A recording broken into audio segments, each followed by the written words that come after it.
Bienvenue à Roland-Garros. Comme chaque année, France Télévisions en profite pour montrer les dernières technologies innovantes et montrer donc les écrans de demain. C'est au RG Lab qu'il expose tout ça.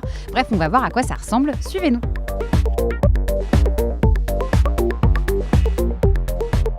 On est entouré des dernières innovations de France Télé bien sûr, mais aussi des innovations de l'industrie du numérique. Cette année, on parle beaucoup notamment de l'Ultra HD, c'est ça ? Alors l'Ultra HD est une révolution qualitative. Aujourd'hui, les téléviseurs Ultra HD sont des téléviseurs qui sont commercialisés dans les magasins. L'Ultra HD est une qualité 4 fois supérieure à la télévision HD que vous connaissez aujourd'hui. Donc cette amélioration qualitative vous permet d'avoir ce sentiment d'immersion dans l'image parce que cette immersion vous est donnée par ce réalisme de la netteté en fait, tout simplement de l'image. L'autre grande nouveauté numérique, c'est ce fameux casque. Qu'est-ce que c'est exactement ? C'est une immersion totale. Bien sûr. Là, j'ai un casque de Google, ça s'appelle un Cardboard dans la main. C'est un petit casque en carton. C'est vraiment très simple. On met son petit téléphone à l'intérieur.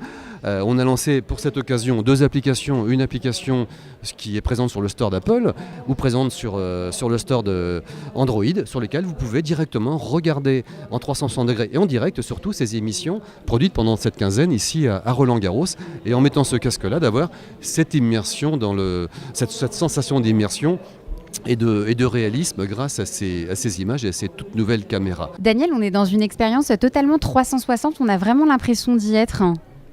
Oui, ici nous sommes dans l'espace qui nous a été mis à disposition par France Télévisions et nous y mettons en démonstration nos technologies qui permettent d'améliorer la sensation d'immersion dans des vidéos comme ici, au milieu de la montagne, ou dans des jeux vidéo. Vous avez aussi utilisé cette technologie ici justement à Roland-Garros. Oui, à Roland-Garros, on l'utilise pour faire du streaming en direct. Donc on a des caméras panoramiques qui sont sur le court Châtrier, sur d'autres cours, au milieu. Et donc on capture ces scènes à 360 degrés. On est au milieu du cours, à la place du filet.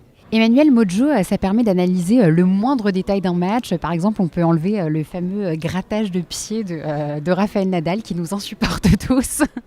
Alors effectivement, Mojo, c'est une technologie qui permet à partir d'un seul point de vue de comprendre complètement ce qui se passe dans un match de tennis. Et donc ça nous permet de faire 2 choses, de calculer toutes les statistiques du match et de découper la vidéo pour enlever tous les temps morts.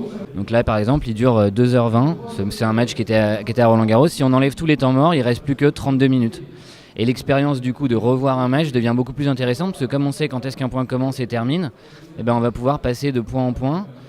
Très facilement, on va pouvoir aller dans le score et se dire ah tiens je me rappelle qu'à 2-0 il y avait un super point, etc. C'est vraiment avec les données de pouvoir rajouter une couche d'interactivité pour que les utilisateurs non seulement ils retrouvent les moments qui les intéressent mais aussi qu'ils puissent les partager très facilement. Je repartage le point incroyable où il a servi à 250 km/h sur le tee et c'était le moment fort du match pour moi mais c'était peut-être un autre moment fort pour quelqu'un d'autre. Et voilà, on va permettre cette multiplicité des usages.